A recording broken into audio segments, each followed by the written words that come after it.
இளைஞர்களோட பங்கேற்பு அரசியல்ல எந்த அளவுக்கு முக்கியம்னு நீங்க நினைக்கிறீங்க? இளைஞர்கள் இல்லைன்னா அரசியலே கிடையாது. My question is reservation. இன்னைக்கும் ஜாதி பார்த்து கோயிலுக்குள்ள விட மாட்டேங்கிறாங்க. அப்ப are we being treated equal? As a woman நீங்க இந்த ஸ்டேஜ்க்கு வரதுக்கு நீங்க என்னென்ன challenges face பண்ணிருக்கீங்க? I think the most beautiful thing is the journey, not the destination.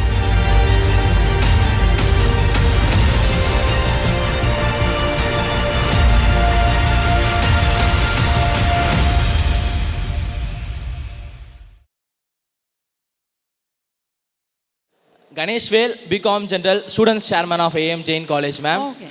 Yeah. Congratulations. Thank you, ma'am. Thank you. So, என்னோட கேள்வி என்ன அப்படின்னா, இளைஞர்களோட பங்கேற்பு அரசியல்ல எந்த அளவுக்கு முக்கியம்னு நீங்க நினைக்கிறீங்க? அப்படி நீங்க நினைக்கிற பட்சத்தில் இளைஞர்கள் இப்போ புதுசாக ஆர்வம் இருக்குது, அரசியலில் வரணும் அப்படின்னு ஒரு துடிப்பு இருக்குது, ஆர்வம் இருக்குது, நல்ல எண்ணம் இருக்குது அப்படின்னா அவங்க பண்ண வேண்டிய முதல் அடி, கரெக்டான அடி, ஒரு ஸ்டெப் அப்படின்னா நீங்கள் நினைக்கிறது என்ன? இளைஞர்கள் இல்லைன்னா அரசியலே கிடையாது. திராவிட முன்னேற்ற கழகத்தை எடுத்துக்கிட்டிங்கன்னா it was a students movement. Youngsters தான் அதை உருவாக்கி கொண்டு வந்தார்கள். இளம்பெண் அரசியலுக்கு வரணுன்னா என்ன பண்ணணும்னா ஃபஸ்ட்டு உங்களுக்கு என்னென்ன விஷயங்களில் நீங்கள் நம்பிக்கை இருக்குது, நீங்கள் எது உங்கள் வழியாக நீங்கள் நினைக்கிறீங்க அப்படிங்கிறத ஃபஸ்ட்டு ஐடென்டிஃபை பண்ணுங்கள். இந்த கட்சிக்கு போனால் இந்த இடத்துக்கு போயிடலாம், இந்த கட்சிக்கு போனால் இதை அச்சீவ் பண்ணலாங்கிறத விட்டுட்டு எந்த கட்சியுடைய கொள்கைகள் மீது உங்களுக்கு நம்பிக்கை இருக்குது, உங்களுடைய அடிப்படை கொள்கை என்ன அப்படிங்கிறத நீங்கள் ஐடென்டிஃபை பண்ணிவிட்டு உங்களோட பாத்தை டிசைட் பண்ணிங்கன்னா டெஃபினட்டாக அது உங்களுக்கும் சிறப்பாக இருக்கும், நாட்டுக்கு சிறப்பாக இருக்கும். Number. Thank you. Hi ma'am. Hi. Myself Sabarish from Department of Public Administration. My question is reservation. Okay, all are equal under that constitution, then why government gives certain reservations for women? இல்லை, it is not because women are weaker that they've been given reservation, because they've been made weaker. அதனால தான் reservation அப்படிங்கிறது விமனை விட்டுருங்க. இப்போ நம்மளோட கான்ஸ்டிடியூஷனில் everybody is equal. அப்போ எல்லா இடத்துலையும் எல்லாருக்கும் சமமான உரிமை இருக்குது. ஆனால் உண்மையில் இருக்கா? இப்போ அனைத்து ஜாதியினரும் அர்ச்சகராகலாம்னு சொன்னோம். அதுக்கு ஏன் கோர்ட்டில் போய் இத்தனை வருஷம் சண்டை போட்டு? ஏன்னா ஒரு எந்த ஹிந்துவாக இருந்தாலும் கோயிலுக்குள்ளே போய் அந்த கற்றுக்க வேண்டிய விஷயங்களை கற்றுக்கொண்டாலும் கோயிலுக்குள்ளே போய் பூஜை பண்ணுறதுக்கு உரிமை இருக்குது. ஆனால் அந்த உரிமையை பெறுவதற்காக ஏன் இத்தனை வருஷம் ஒரு அரசாங்கம் போராட வேண்டியிருக்கு? இன்றைக்கும் ஜாதி பார்த்து கோயிலுக்குள்ளே விட மாட்டேங்கிறாங்க. அப்போ are we being treated equal? ஒரு காலகட்டத்தில் எத்தனையோ ஜாதிகளை படிக்கவே கூடாது, இந்த தெருவில் நடந்தே போகக்கூடாது. இன்றைக்கும் செத்து போன அப்புறமும் ஜாதி பார்த்து நீ வேறு இடத்துல புதைக்கணும், நான் வேறு இடத்துல புதைப்பேன், இங்கே கொண்டு எரிக்கக்கூடாதுன்னு சொல்லக்கூடிய சமூகத்தில் அடக்கி ஒடுக்கி இந்த சமூகத்துலேருந்து ஒதுக்கி வைக்கப்படக்கூடிய ஒரு சமூகத்திற்கு ரெசர்வேஷன் கொடுத்தாதான் படிக்க முடியும். ஏன்னா அவங்கள உள்ளவே விட மாட்டாங்க ஸ்கூலுக்குள்ளே. அப்படி இருக்கக்கூடிய இடத்துல அவங்களுக்கு ரெசர்வேஷன் கொடுத்து அவங்கள தூக்கி விடுறது தான் ரெசர்வேஷன். இட் இஸ் நாட் யாரோடைய வாய்ப்புகளையும் பறிக்கிறதோ, யாரையும் ஒரு அரசாங்கம் உயர்த்தி விட வேண்டும்ங்கிற அவசியம் இல்லை. எல்லாரும் சமம் என்று அந்த சமதளத்துக்கு கொண்டு வரத்துக்கு கீழே பள்ளம் தோண்டி யாரெல்லாம் தோண்டி கீழே போட்டு வச்சுருக்காங்களோ அவங்கள நம்ம ஏற்றி விடணும் இல்லையா? அந்த படி ஏணி தான் ரெசர்வேஷன். அதுதான் பெண்களுக்கும். காலமாக பெண்கள் படிக்கக்கூடாது, பெண்கள் பேசக்கூடாது, பெண்கள் கேள்வி கேட்கக்கூடாது, பெண்கள் வீட்டை விட்டு வெளியில் வரக்கூடாது என்று வைத்திருக்கக்கூடிய இந்த சமூகத்தில் இன்றைக்கும் ஒரு பெண் வெளியில் போனோன்னா பஸ் காசு ஜாஸ்தி ஆகிடுச்சுன்னு வச்சுக்கோங்க, என்ன பண்ணுவாங்க? நீ வெளியில் போ, அண்ணன் தம்பி அப்பா வெளில போட்டோம், நீ பெண்ணு தானே வீட்டில் இருன்னுவாங்க. உங்களுக்கு ஒரு கிளாஸ்க்கு போனோன்னா போக முடியாது, வேலைக்கு போனோன்னா உன் சம்பளமும் பஸ் காசும் கிட்டத்தட்ட ஒன்றா போயிடுது, போகாதேன்னுவாங்க. அதை மாற்றும் பொழுது யூ பிகம் எம்பவர்டு. ஸோ இந்த ரெசர்வேஷன் பெண்ணுக்காக இருக்கட்டும், ஒடுக்கப்பட்ட சமூகங்களுக்காக இருக்கட்டும், ஒரு எதிர்காலத்தில் இந்த ரெசர்வேஷனே இல்லாத ஒரு சமூகம் உருவாக்கப்பட வேண்டும் என்பதற்காகத்தான் இன்னைக்கு இந்த ரெசர்வேஷன் கொடுக்கப்படுது. அதனால் it is not for the weaker, It is for the people who we've made weaker.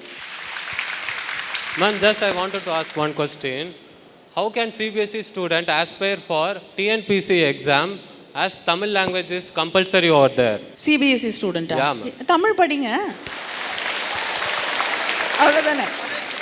For applying in TNPSC exam, ma'am, for applying itself, we needed 10th and 12th mark sheet with the studies சரி, of நீங்க Tamil language. இல்ல TNPSC எழுதிட்டு எங்க வேலை பார்ப்பீங்க? Tamil Nadu ma'am. தமிழ்நாட்டுல. Yeah, அப்ப யார்கிட்ட பேசுவீங்க?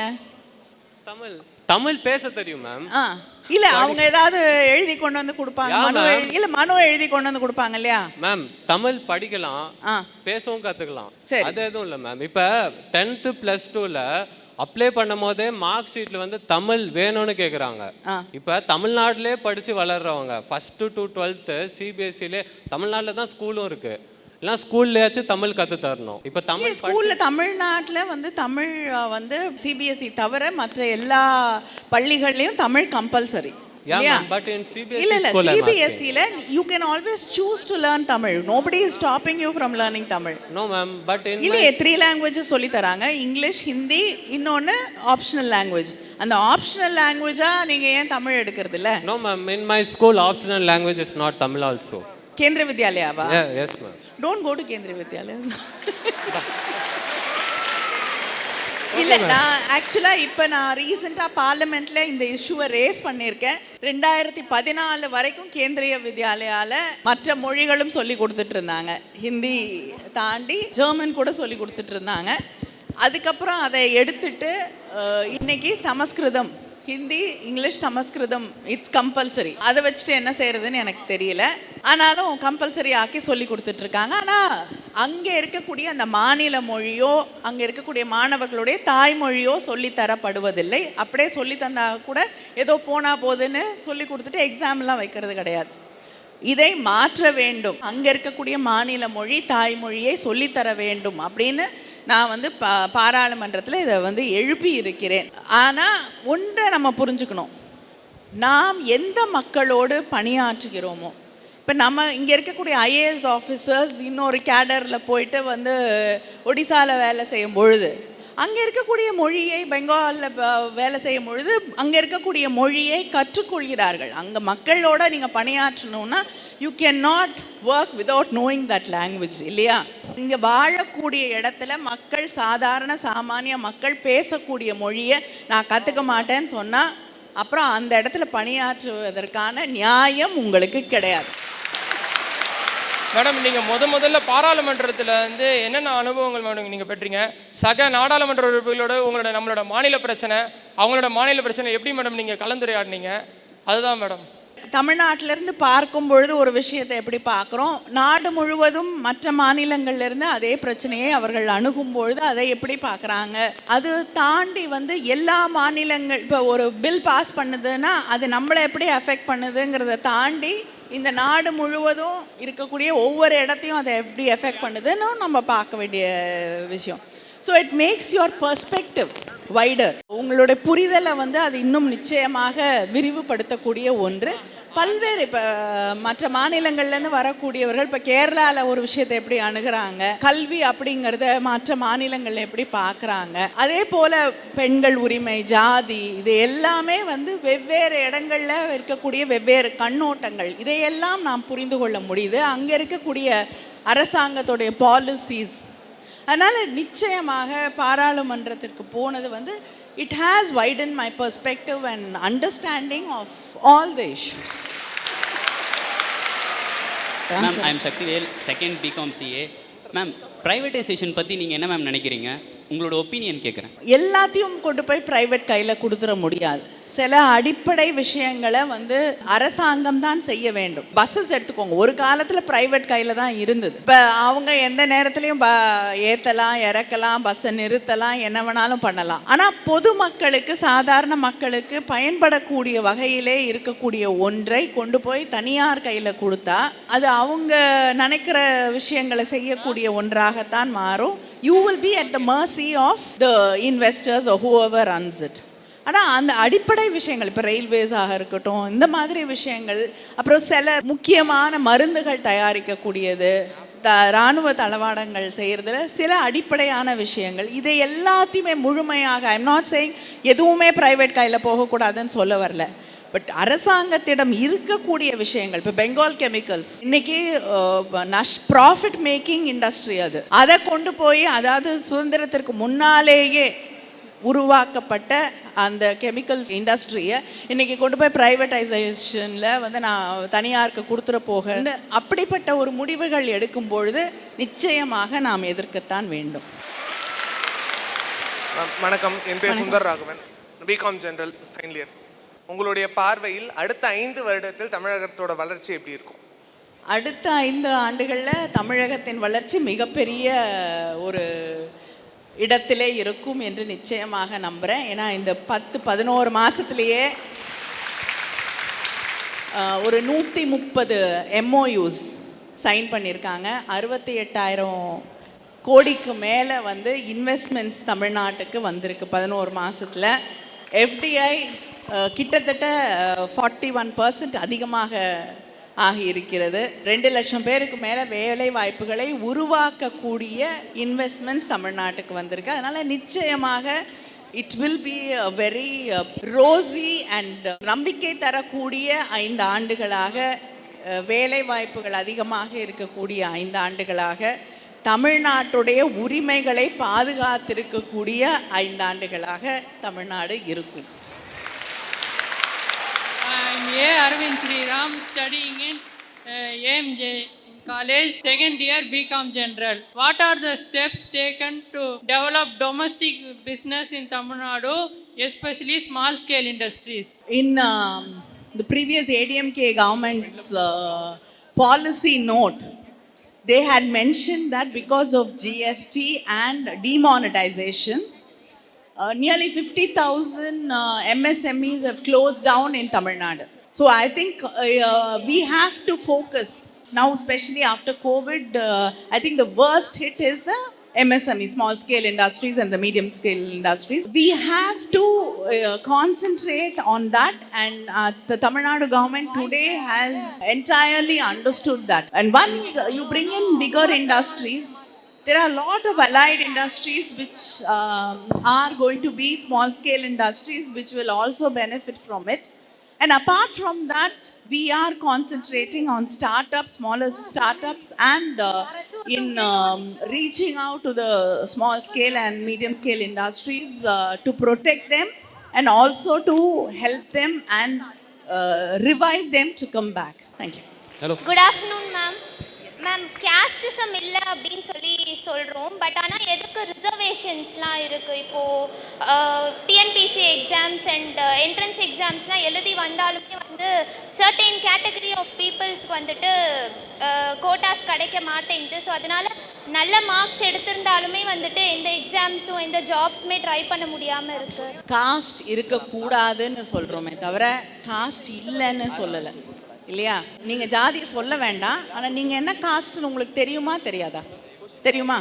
இங்கே இருக்க எத்தனை பேருக்கு அவங்க என்ன காஸ்ட்னு அவங்களுக்கு தெரியும்?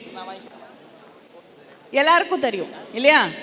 அந்த காஸ்ட் கேட்காம இருந்தால், ஸ்கூலில் சர்டிஃபிகேட் கேட்காம இருந்தால் நமக்கு யாருக்குமே காசு தெரியாதுன்னு சொல்கிறாங்க, இல்லையா? அந்த சர்டிஃபிகேட் வரத்துக்கு முன்னாடியே உங்கள் வீட்டில் நீங்கள் எந்த ஜாதின்னு சொல்லி தானே வளர்க்குறாங்க. அப்போ என்ன ஆகுது? நீங்கள் இன்னொரு ஜாதியில் இருக்கக்கூடிய யாரையோ கல்யாணம் பண்ணிக்கணும்னு சொன்னால் அவங்க ஒன்று நமக்கு மேலே இருப்பாங்க, கீழே இருப்பாங்க, அதை ஒத்துக்க மாட்டாங்க, கீழே இருக்காங்கன்னு சொல்லுவாங்க. பல பேர் வீட்டில் சில ஜாதிகளில் சேர்ந்தவங்கள வீட்டுக்குள்ளே கூட விட மாட்டாங்க, எங்களோட டேபிளில் உட்காந்து சாப்பிடக்கூடாது. ஸோ அப்போ காஸ்டிசம் இந்த சொசைட்டியில் இன்னும் இருந்து கொண்டு தான் இருக்குது. இப்போ நான் சொன்னேன், ஒரே சுடுகாட்டில் புதைக்க மாட்டேங்கிறாங்க. அப்போ ஜாதி இருக்குது இல்லையா இந்த சமூகத்தில்? அந்த பிள்ளைகளை இன்றைக்கி பள்ளிக்கூடத்துக்கு வரும்பொழுது ஒரே குடத்துலேருந்து தண்ணி எடுத்து குடிக்க விடுறதில்ல. ஸோ இப்படி இருக்கக்கூடிய சமூகத்தில் அந்த பிள்ளைங்க இத்தனை ஸ்ட்ரகிள்ஸையும் தாண்டி தான் அவங்க படிக்க வர வேண்டியது இருக்குது. அவங்க அம்மா அப்பாவை படிக்க விடவே இல்லை. நம்மளுடைய பெற்றோர்களுக்கு, நிறைய பேரோட பெற்றோர்கள் டிகிரி ஹோல்டர்ஸாக இருப்பாங்க. அவங்களுக்கு கல்வி அதோடைய முக்கியத்துவம் தெரியும். உங்களுக்கு டவுட்டுன்னா அம்மாவை கேட்கலாம், அப்பாவை கேட்கலாம், பாட்டியை கேட்கலாம், தாத்தாவை கேட்கலாம். இந்த பசங்களுக்கு ஏதாவது சந்தேகம்னா யாரை கேட்க முடியும்? ஸோ இப்படிப்பட்ட அதோடு இல்லாமல் வீட்லேயும் வேலை பார்க்கணும், இருக்கிற எல்லா பிரச்சனைகளையும் தாண்டி அந்த பிள்ளைகள் படிக்க வரும் பொழுது அவர்களுக்கு நீங்கள் ரெசர்வேஷன் கொடுத்து தான் ஆகணும். The economical crisis that's going on in Sri Lanka, and now it's going on in Afghanistan as well, and now in Nepal as well, and slowly it's going on in India as well.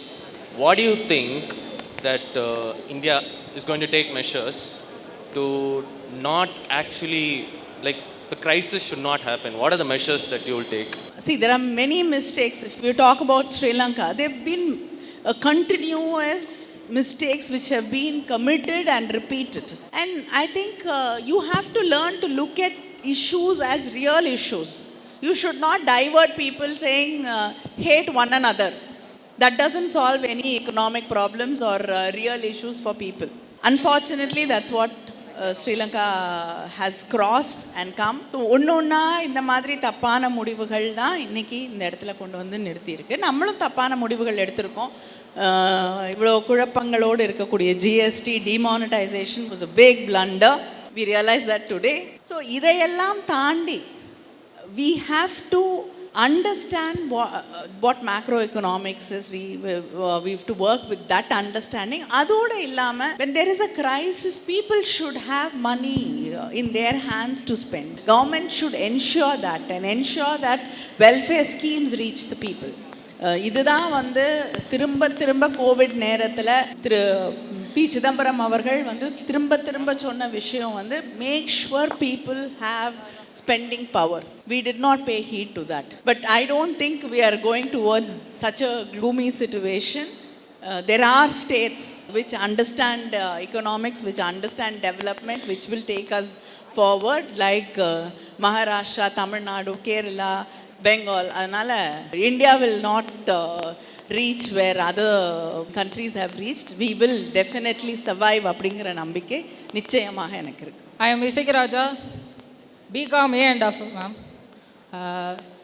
எனக்கு என்ன கொஸ்டின்னா, online exam இருக்கா இல்லையா? Decision வந்து அப்போ தான் வரும் இல்லையா? ஐ cannot answer that. உங்களுக்கு வேணால் நான் கேட்டு சொல்கிறேன். என் பேர் வந்து ஸ்ரீனா, பிகாம் அக்கௌண்டிங் ஃபைனான்ஸ் குரூப்லேருந்து வரேன் மேம்.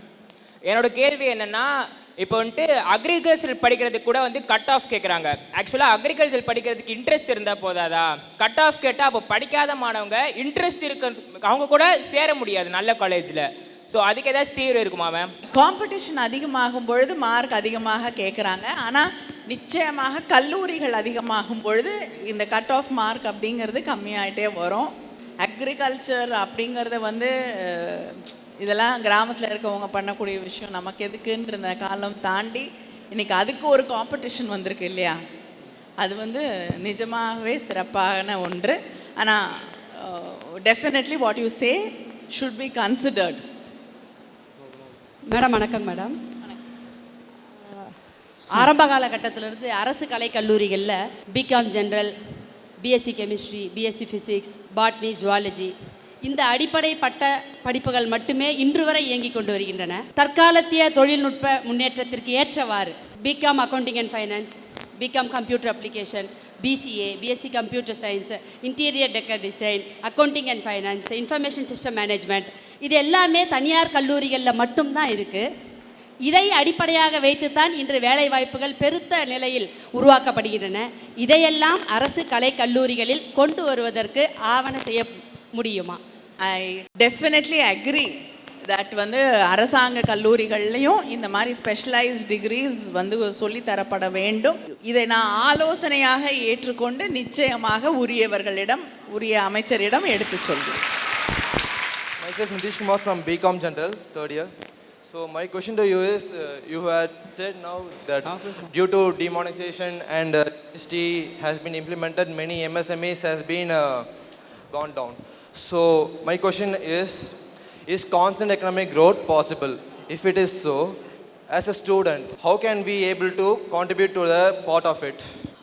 Constant economic growth அப்படிங்கிறது at what cost? Because sustain now இன்னைக்கு வந்து உலகத்தில் we are only looking at what is sustainable. Just blind economic growth is not accepted as right anymore, because we have other bigger issues to face, like climate change, and we have to make sure that the human race survives இல்லையா? இன்னைக்கு இருக்கக்கூடிய இந்த காலையியல் மாற்றம் அப்படிங்கிறது வந்து இன்றைக்கி நாளைக்கு நம்மளுடைய எதிர்காலம் எல்லாம் என்ன ஆக போகுது அப்படிங்கிறதே ஒரு பெரிய கேள்விக்குறியாகி மாற்றி இருக்கக்கூடிய ஒரு விஷயம் இருக்கும் பொழுது I think we should look at sustainable models and as young people நாளைக்கு இன்னும் ஒரு 30 வருஷத்தில் வந்து ஒரு பெரிய பாதிப்பு பேரிடர் இந்த சமூக இந்த உலகத்தை வந்து தாக்கும் அப்படின்னு சொல்லும் பொழுது அதை எப்படி தடுப்பது, அதோடு எப்படி வளர்ச்சியை வந்து கொண்டு வருவது அப்படிங்கிறத நீங்கள் வந்து சிந்திச்சு அதுக்கான மாடல்ஸை உருவாக்குனீங்கன்னா I think that will be your greatest contribution. We have to ensure that humanity is saved, preserved, and the earth is preserved more than any growth. So development is important. There is enough for everybody's need, but not for greed. அப்படிங்கிறத நம்ம புரிஞ்சிட்டு we have to look at development and growth. Thank you everybody. It was very enriching evening and afternoon for me. I hope you enjoyed it too, and thanks a lot for all your interactions and questions. Thank you.